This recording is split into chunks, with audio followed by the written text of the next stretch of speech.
पुण्यात्माओं, परमात्मा स्वयं ही इस काल के लोक में आते हैं, अपने बच्चों को तत्व ज्ञान से परिचित कराते हैं। दास के अंदर उसी पूर्ण परमात्मा कबीर साहिब जी की शक्ति काम कर रही है। आप सभी पुण्यात्माओं को काल के जाल से निकालने के लिए परमात्मा इस पृथ्वी लोक में फाल्गुन शुक्ल पक्ष एकम विक्रमी संवत 2053 9 मार्च 1997 रविवार के दिन आए और सार नाम व सार शब्द खुल कर देने का आदेश दिया, जिससे आप सभी का मोक्ष हो सके। इसके बाद इस आध्यात्मिक ज्ञान के प्रचार प्रसार में बहुत तेजी आई और आज आप सभी पुण्यात्माओं को अपने निज घर की और परमात्मा की पहचान हो पाई। 600 साल पहले परमात्मा को ना पहचान कर हम काल के जाल में धोखे से रह गए थे। अब की बार दास को आम संत समझकर धोखा मत खा जाना। यदि आप इस परमात्मा के तत्व ज्ञान से पूर्णतः परिचित हो चुके हो तो दास के इस इशारे को समझकर अपना उद्धार करवा लेना और अपने अन्य भाइयों बहनों को भी कबीर परमात्मा का यह सच्चा मार्ग समझाना। दास को कबीर परमात्मा का मिलना आप सभी के जीवन के कल्याण का कारण बन रहा है। आपको अब उस दिन की घटना के बारे में बताता हूँ। ये सत्य घटना उस दिव्य प्रसंग की है जो आज तक केवल एक रहस्य था। वो रहस्य सालों पश्चात अब आपके सामने प्रस्तुत होने जा रहा है। संत रामपाल जी महाराज जी के जीवन का वो महत्वपूर्ण दिन जिसके विषय में उन्होंने आज तक भक्त समाज के समक्ष केवल सांकेतिक और आंशिक वर्णन किया था, अब उनकी आज्ञा से वो दिव्य प्रसंग विस्तार से प्रस्तुत हो रहा है। ये प्रसंग उस दिन का है जिस दिन संत रामपाल जी महाराज जी को कबीर परमेश्वर जी स्वयं इस धरातल पर आकर मिले थे। हे गुरुदेव राम देवानंद जी महाराज, ना जाने आपने इस दास में क्या देखा कि आपने इस दास को इतनी बड़ी जिम्मेदारी दे दी। अपने बाद मुझे गुरु पद पर बैठा दिया। ये दास अपनी आखिरी सांस तक आपके द्वारा दिया गया जगत कल्याण के मार्ग और मोक्ष के कार्यों को पूरा करने के लिए समर्पित रहेगा। परमात्मा का सत्य ज्ञान और सच्चा मंत्र हर घर तक पहुंचा के छोड़ दूंगा, फिर चाहे कुछ भी बीते मेरे साथ। ये दास आजीवन परमात्मा के मार्ग में कार्यरत रहेगा। ये फाल्गुन शुक्ल पक्ष एकम विक्रमी संवत 2053 9 मार्च 1997 रविवार की बात है। संत रामपाल जी महाराज हरियाणा के झज्जर जिले के एक झाड़ली कस्बे में गरीबदास जी महाराज जी की वाणी का पाठ करने गए थे। वहां किसी कारणवश पाठ रद्द होने की वजह से वे वापस आ रहे थे। वहां से लौटते समय संत रामपाल जी महाराज कबीर परमात्मा की याद में मग्न अपने दोपहिए वाहन पर सवार वापस लौट रहे थे। संत रामपाल जी महाराज स्कूटर को रास्ते में एक चाय की दुकान के पास रोक देते हैं। राम राम महाराज जी। राम राम भगत जी। महाराज जी चाय समोसा लगा दूं? हाँ भगत जी लगा दीजिए।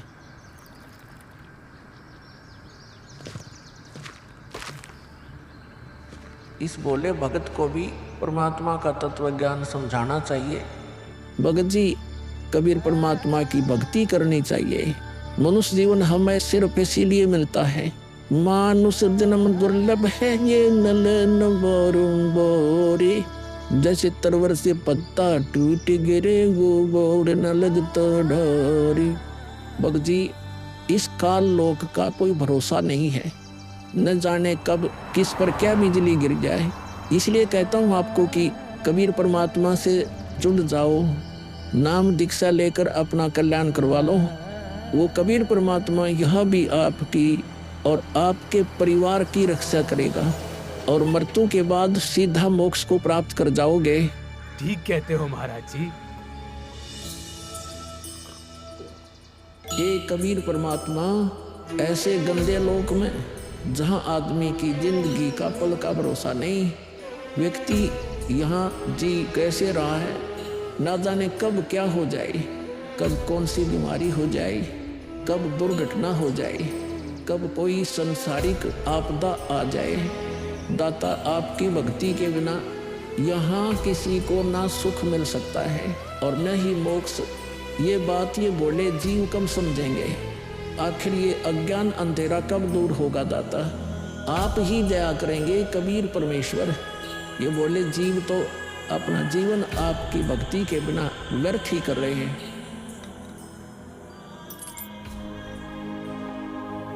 चाय पीने के बाद संत रामपाल जी महाराज मातन हिल की तरफ निकल पड़ते हैं।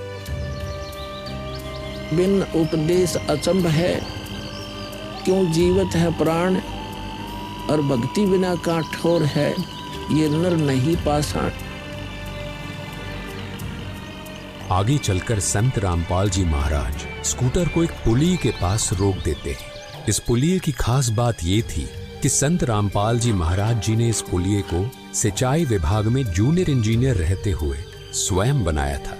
क्योंकि यह पूरा क्षेत्र जंगल नुमा था, इसलिए संत रामपाल जी महाराज जी को इस पुलिये पर बैठना बहुत अच्छा लगता था और नौकरी के दौरान वो इस पुलिये पर बैठकर परमात्मा की याद में खो जाया करते थे। हे दयालु कबीर परमात्मा, आप जी हम नीचों के लिए 600 वर्ष पहले एक धानक रूप धारण कर इस गंदे लोक में 120 वर्ष तक रहे। आप जी को गर्म तेल के कढ़ाई में डाला गया, खूनी हाथी से मरवाने की कोशिश की गई, दरिया में डुबोकर मारने की कोशिश की गई। आप जी को बदनाम करने हेतु झूठी चिट्ठी डाली गई। आपके साथ कितने जुल्म ढाए गए, फिर भी हे दयालु कबीर परमात्मा, आपने क्या कुछ नहीं किया। अपनी सतलोक से बिछुड़ी आत्मा को अपनी शरण में लेने के लिए, इस तत्व ज्ञान को सब जीवों तक पहुंचाने के लिए।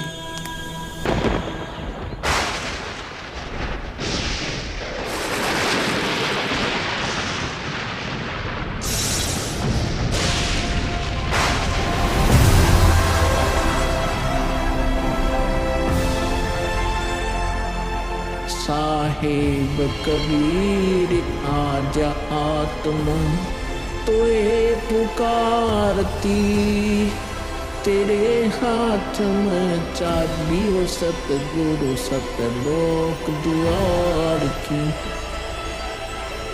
साहेब कबीर आजा आत्मा तोए पुकारती, तेरे हाथ में चाबी हो सतगुरु सतलोक द्वार की।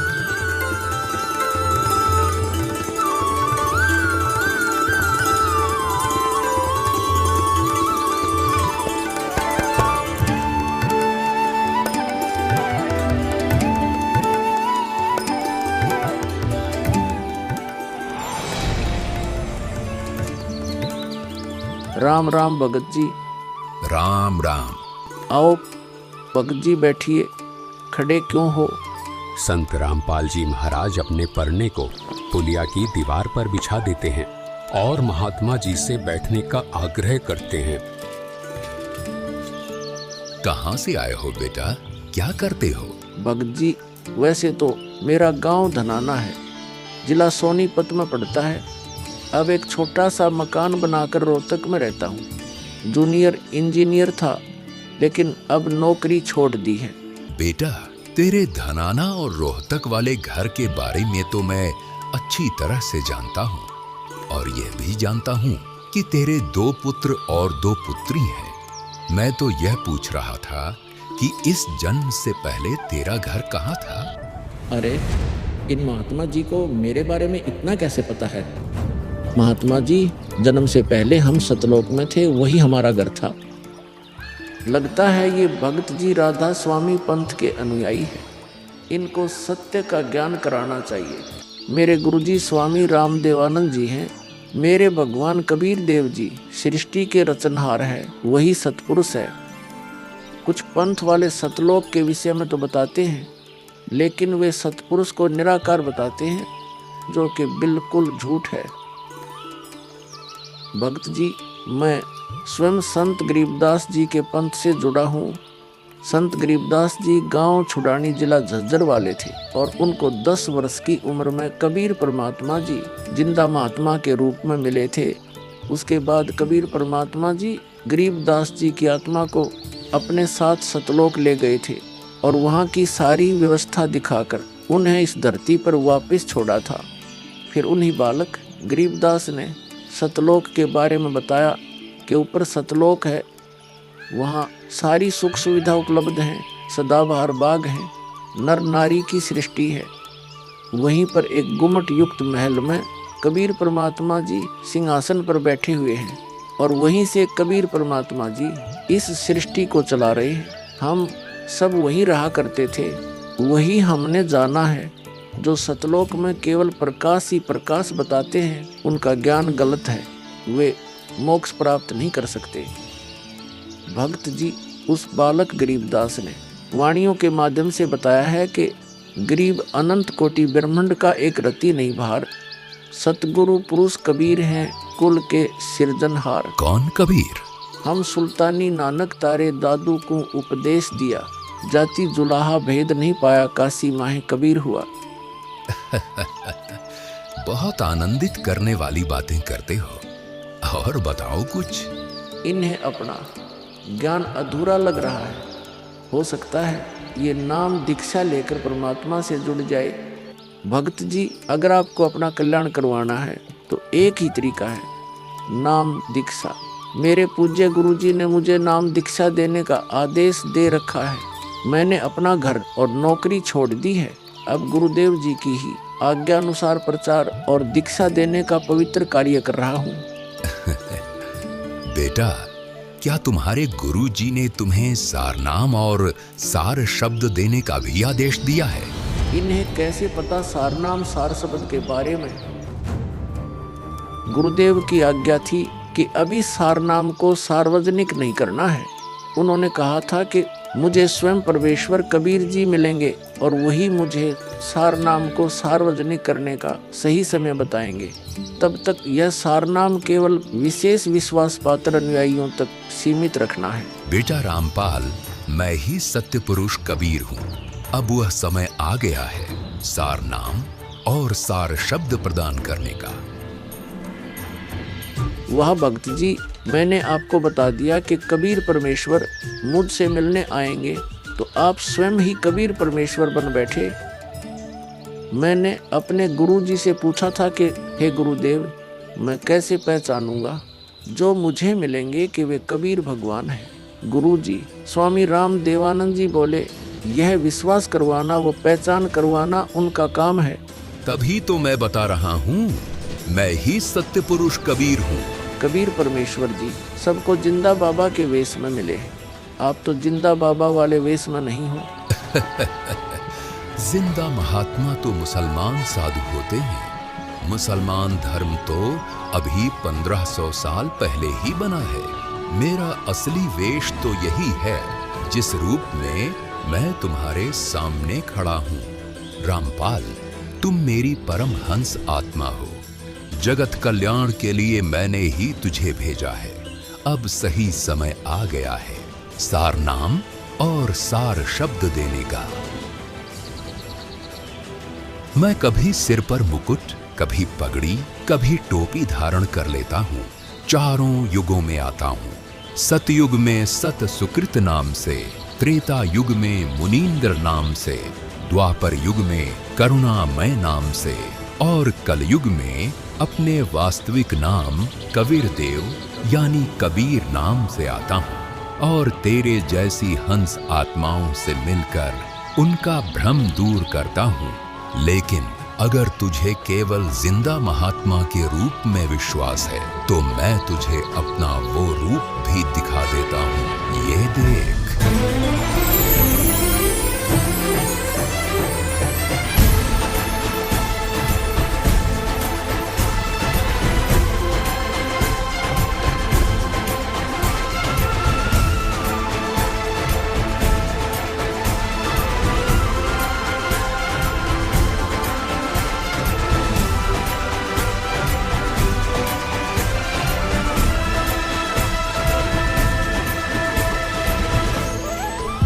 परमेश्वर मुझे क्षमा कर दीजिए।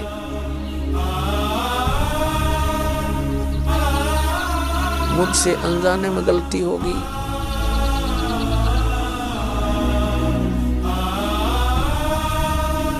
आपने मुझे साक्षात दर्शन दिए और मैं आपको पहचान न सका।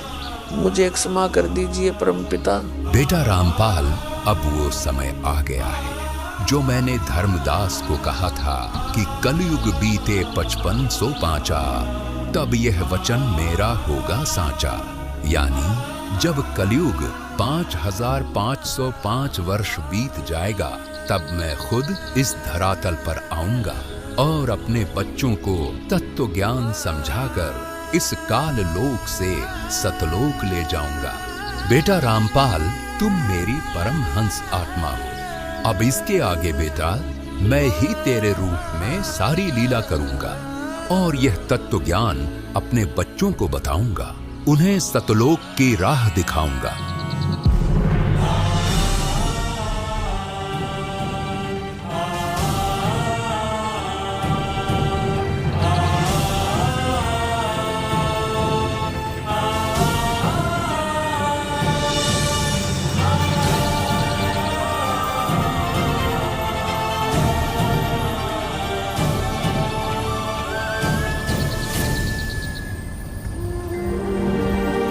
इस प्रकार कबीर परमात्मा संत रामपाल जी महाराज जी को सह शरीर सतलोक भेज देते हैं और अपनी लीला को आगे बढ़ाते हैं।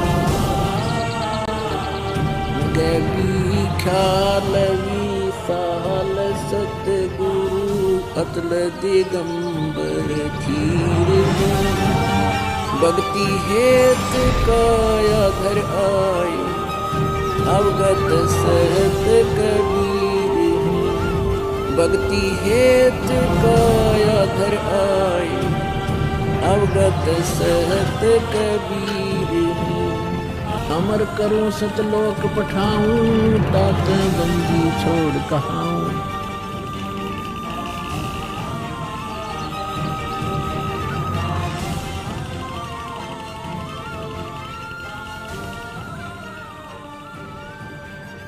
इस प्रकार कबीर परमात्मा संत रामपाल जी महाराज जी को सह शरीर सतलोक भेज देते हैं और स्वयं सर्व सृष्टि रचनहार कबीर परमात्मा संत रामपाल जी महाराज जी के रूप में संपूर्ण संसार का उद्धार करने के उद्देश्य से इस पवित्र मिशन पर निकल पड़ते हैं।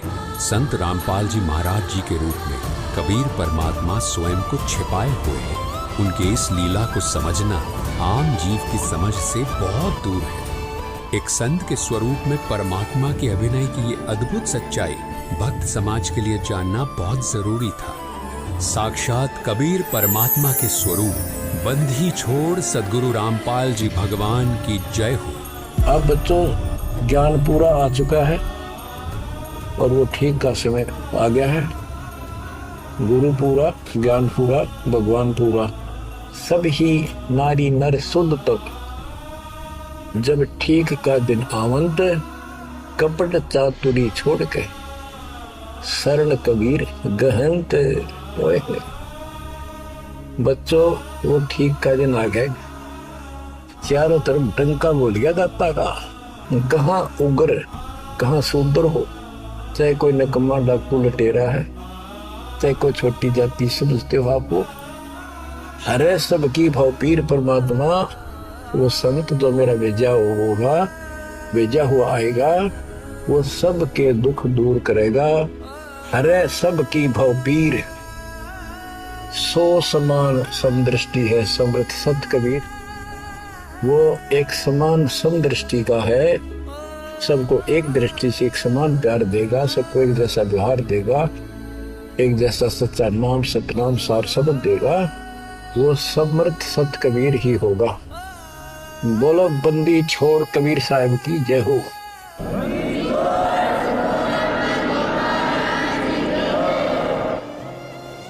आपके मोक्ष के लिए परमात्मा ने कसर नहीं छोड़ रखी। जो भी संभव व्यवस्था है वो सारी कर दी है।